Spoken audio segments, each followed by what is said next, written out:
All right, welcome, kings and queens. Today we're back. We're talking Love and Marriage Huntsville, season 9, episode 12. Listen, I don't think we're going to be here long. I really don't. I have some quick notes. And a part of that is because we have party in the chat tonight in the palace. You know, every Monday night, 7:35 p.m.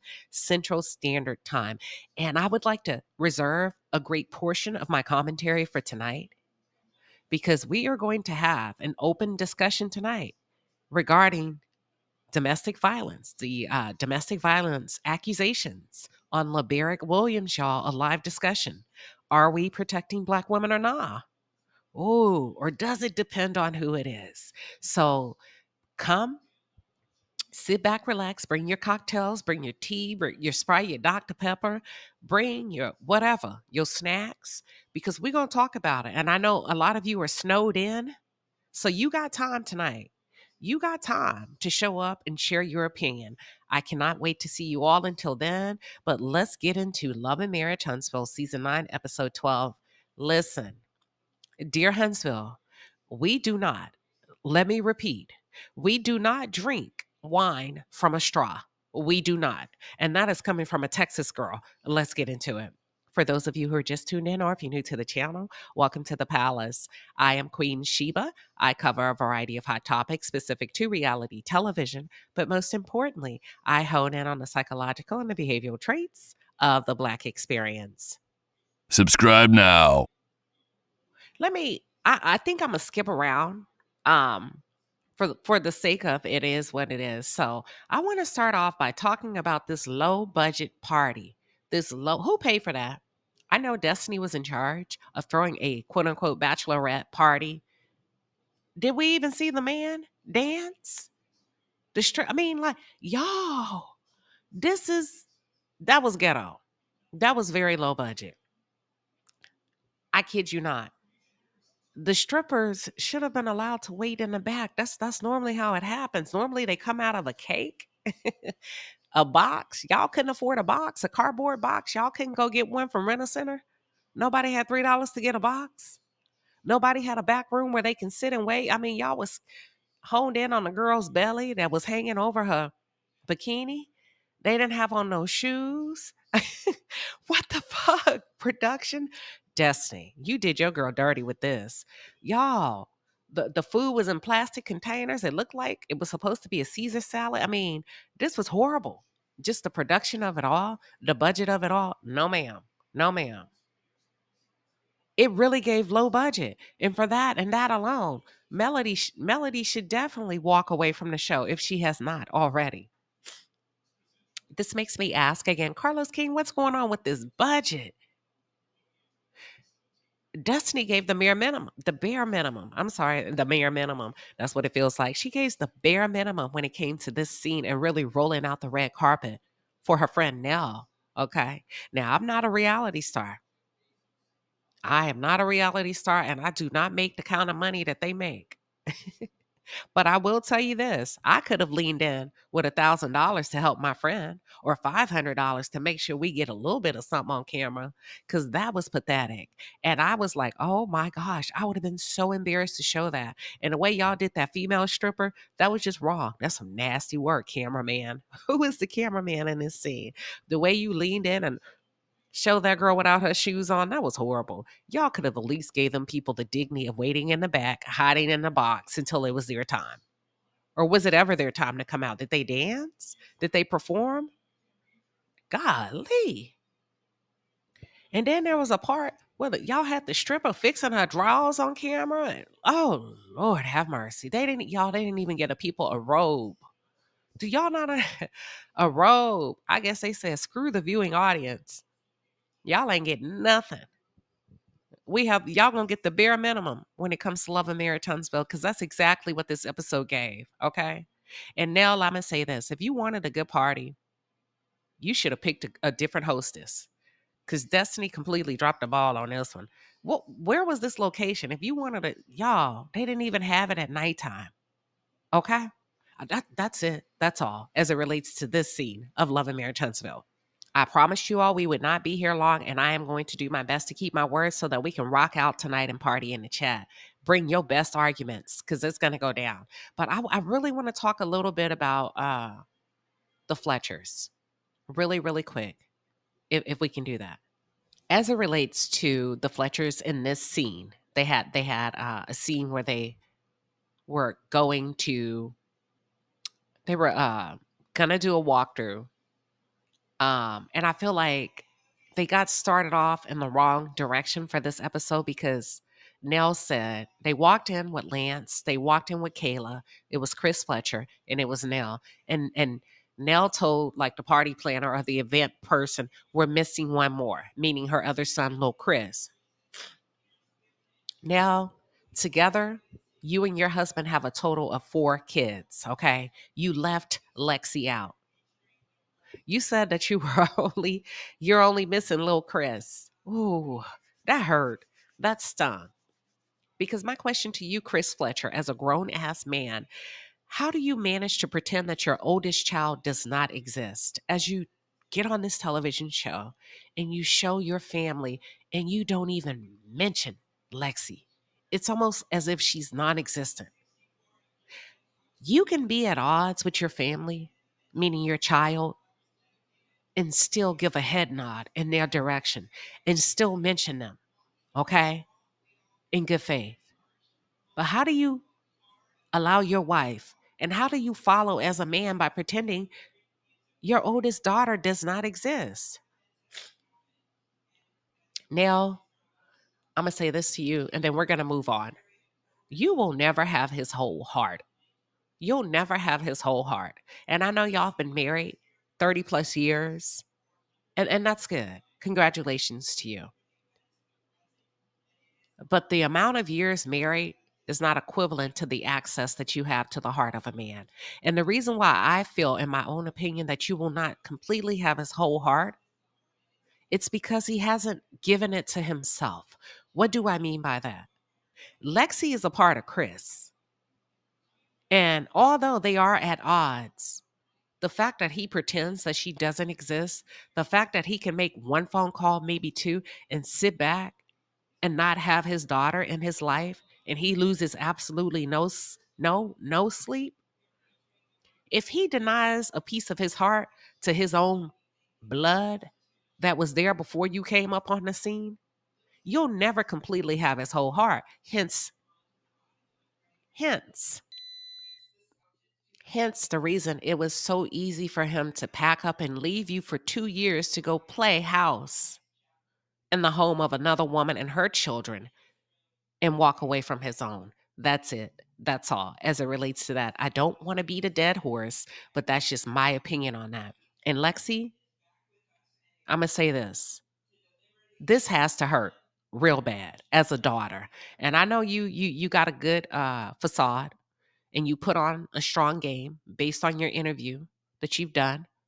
But that kind of abandonment has to sting to a young woman who's had highs and lows with her father since she was a young girl, and to whom she believes Nell played a huge part in this. To exile her from the family, I don't care, y'all. That's still his daughter. To exile her from the family based on many insecurities from the past, meaning your relationship with Chris while he was married to her mother, that's nasty work to me. And no matter how well you carry it, Lexi, I'm sorry that you are being treated this way. I'm sorry that people are pretending like you don't exist. That's not cool. I do love in this scene how Lance took the lead on the behalf of his mother. I felt like that was a very kind gesture from a son to a mother. Kudos to you, Lance. I really do. I thought that was very kind that he was able to think this through and put something in place for his mom. In my opinion, the Fletchers, they had a really good start on the show when they stuck to their family business. They had a really good start on the show. And production, come a little bit closer and listen to me. When you film that family at that table in that home and you allow them just to be, it was a very, very good introduction because all of us could relate and all of us were rooting for the Fletchers. But you made a big mistake. You made a really big mistake. Now, in my opinion, there's really not a place for them. Production, you had something and you let it slip through your fingertips. What you've done is you've taken Nell and you've placed her. Well, maybe she's volunteered. Well, hell, maybe Nell has placed herself in the center of being messy. Okay? You've placed her as stirring the pot. And what has happened is it's kind of skewed the dynamics between her and her husband. They really don't seem to have a lot of chemistry on the camera together anymore. She and her family. It seems kind of one-sided, lopsided. And what you had, you let get away from you. I feel like y'all should have kept filming the Fletchers as a family, as a whole. And if you were going to get away from that as a whole, then you would focus on them individually. But Neil, I think you made a big mistake by taking the lead as being a messy lady on the show and kind of poking everybody and prodding everybody else for what's going on in their lives. We're almost done, y'all. Please hang in there with me. Trish and Nell, they had a scene together at Nell's house, and both ladies, I like the colors. They look cute in their little outfits. I don't like the fact that everybody's story goes back to Melody and Martell in some way. Y'all, this is just, I'm over it. I'm over it. I've lost so much for production. Everybody can't keep leaning on Martell and Melody for what's going on in their lives. So what happened is Trish came to Nell's house and she said it. And what I mean by she said it, I'm talking about Trish. She said it. Martell called her to his house. And at one point in the conversation, he became indifferent while she was at his house because Martell, this is Trish's words. Martell said that I didn't call you over here for no therapy. You already know what that means. That was a Netflix and chill moment, allegedly. If a nigga says to you while you at his house, oh, hold on, you doing too much talking. You doing too much soothing, oohing and ah. I didn't call you over here for therapy. You already know what he called you over there for. Because in my opinion, Trish, you are too grown to be going over a married man's house just to sit on the sofa. That all makes sense to us. It ain't adding up. And I think Ken is finally waking up and realizing that's a damn lie. Damn, damn, damn. That's a damn lie. I'm going to call a flag on a play. Okay. Now you're changing your story. At first, you said Marquez abandoned you when you came onto this show, and you put a period at the end of that. He left the house, he abandoned you and your children. Are y'all paying attention? That was her initial introduction to the show. But on this episode with Nell, you said that you and your husband, Marquez, had an in depth discussion regarding the marriage, and you both were on board with him leaving to go and find himself. You didn't tell us that at first. You made it seem like the man packed his bags, walked the hell out, and you filed a missing persons report. 6 years later, he popped back up on the scene. That's it. That's all. And that's not the truth. I feel like you're being evasive, not only with us as a viewership, but possibly with Ken in your own relationship regarding what really happened between you and Marquez. And you know what? I really hope we get to the bottom of it. Or do y'all even care at this point? Is it evident that we are not going to get the truth from Trish? Huh? Um, at this point, I would probably literally need to have them both in a room because damn, Trish alone, she leaves out too many details for me. And when people tend to leave out intricate details, it's because it's not the truth. That's my opinion. I am of that belief. Trish, in my opinion, and I'm going to say this scene revealed that there may be a possibility that you have so much emotional baggage that you are not ready to be anything to anyone, primarily Ken. You shouldn't even be dating right now, if the truth be told. If you are in the middle, in the midst, or the tail end of dissolving your marriage, there should not be a man in your house. Let's not even talk about the kids. Take the kids out of the equation. We got to start waking up and looking at shit. Trish, you're not in a condition to entertain anybody based on what I witnessed in this scene. You have a lot of an emotional baggage. And it seems like the only thing that you are comfortable latching onto is your anger, your ability to pop off. Don't make me mad. Don't make me mad. Ooh, she better not make me mad. He better not make me mad. Or what?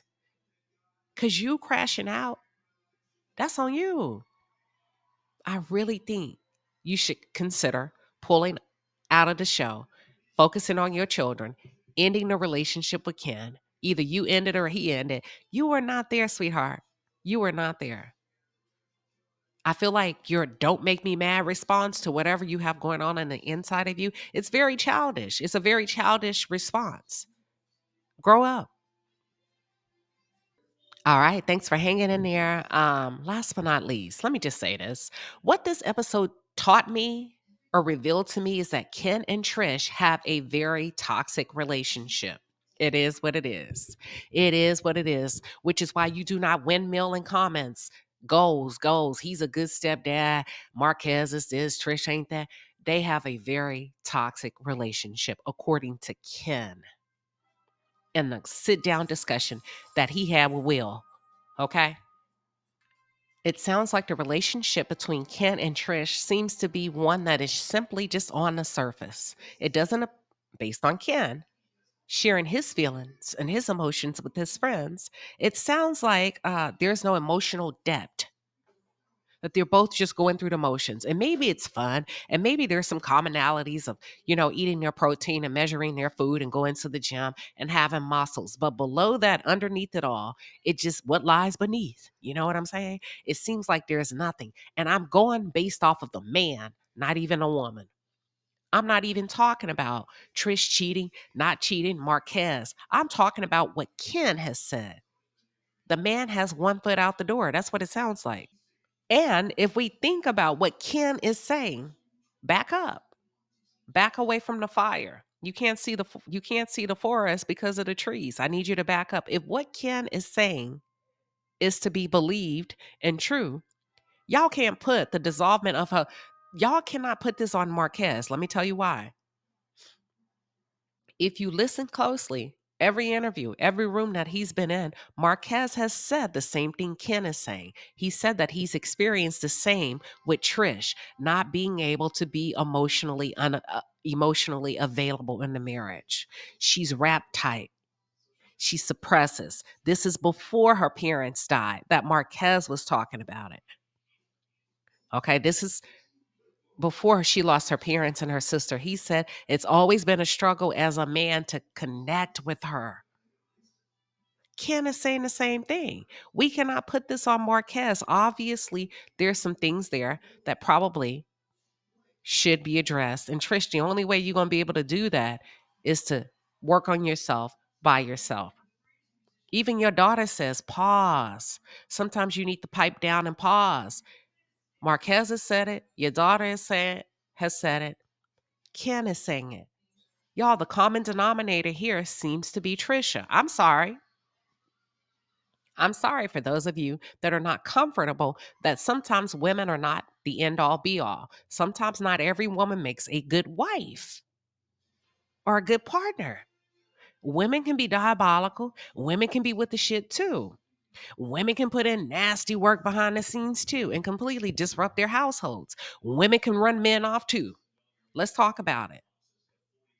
Okay. And it sounds like it don't sound like Ken said that Trish is selfish. She's selfish. Marquez said the same thing, but in a different way. Okay. He wasn't as direct as Ken is. Ken said she's selfish. Not my words, his words.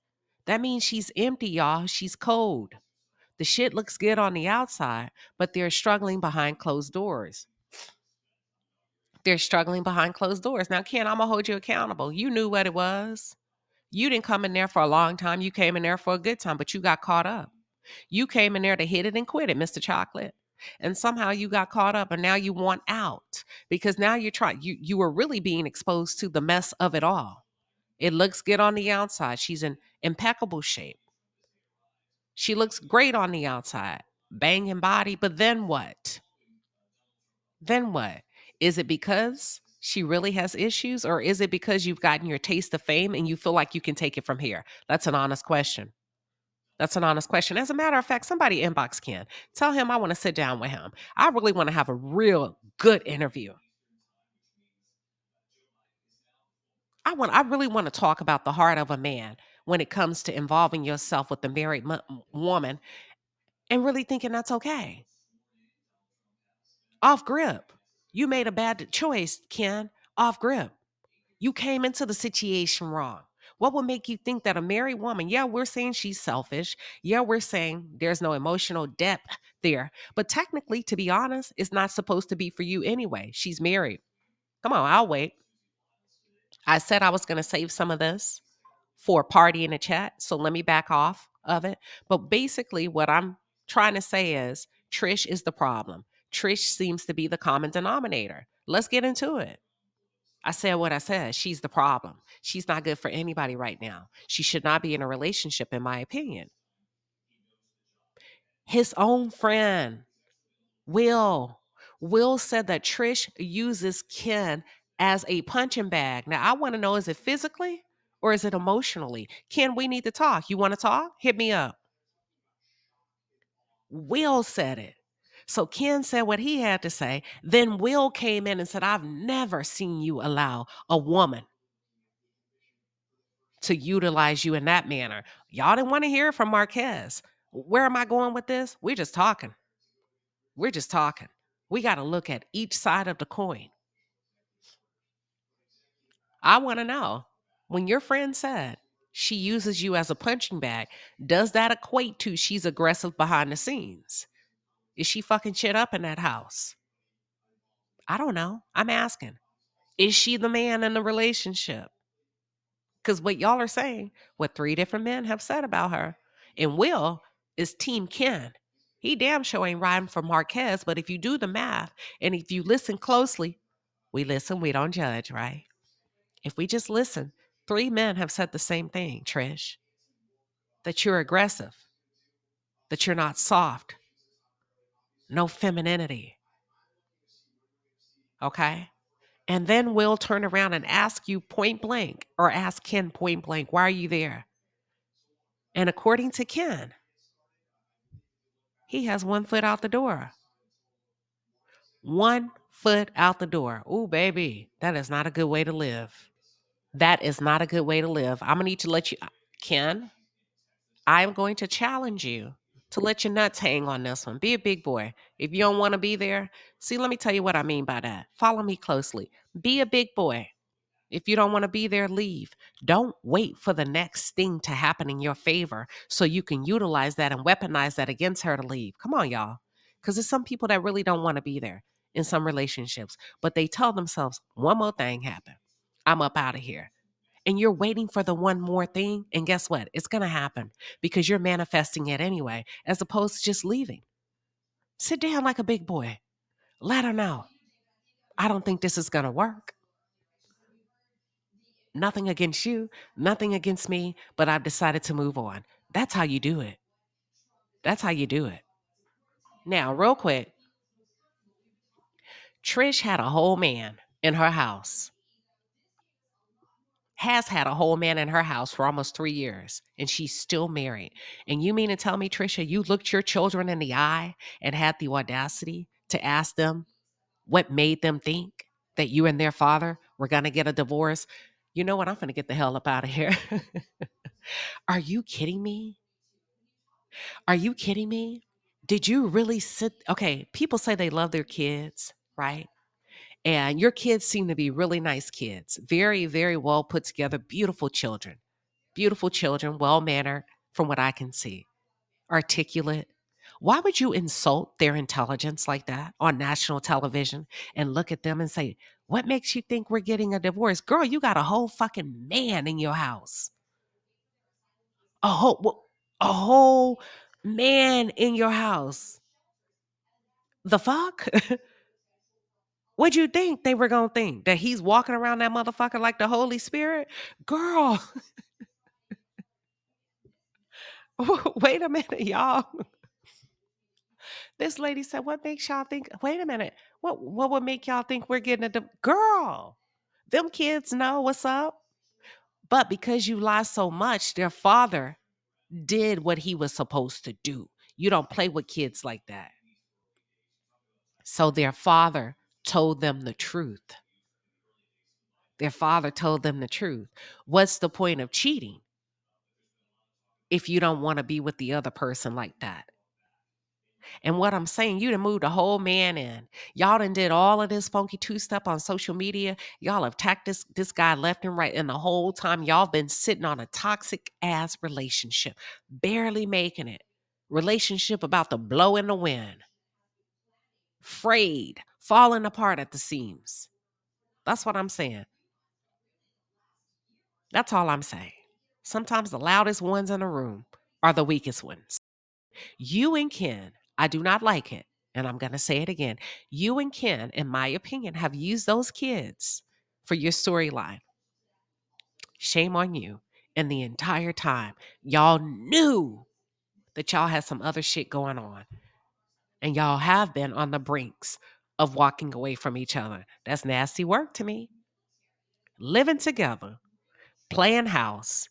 Now you want to back down from marriage since the divorce is almost final. Make it make sense.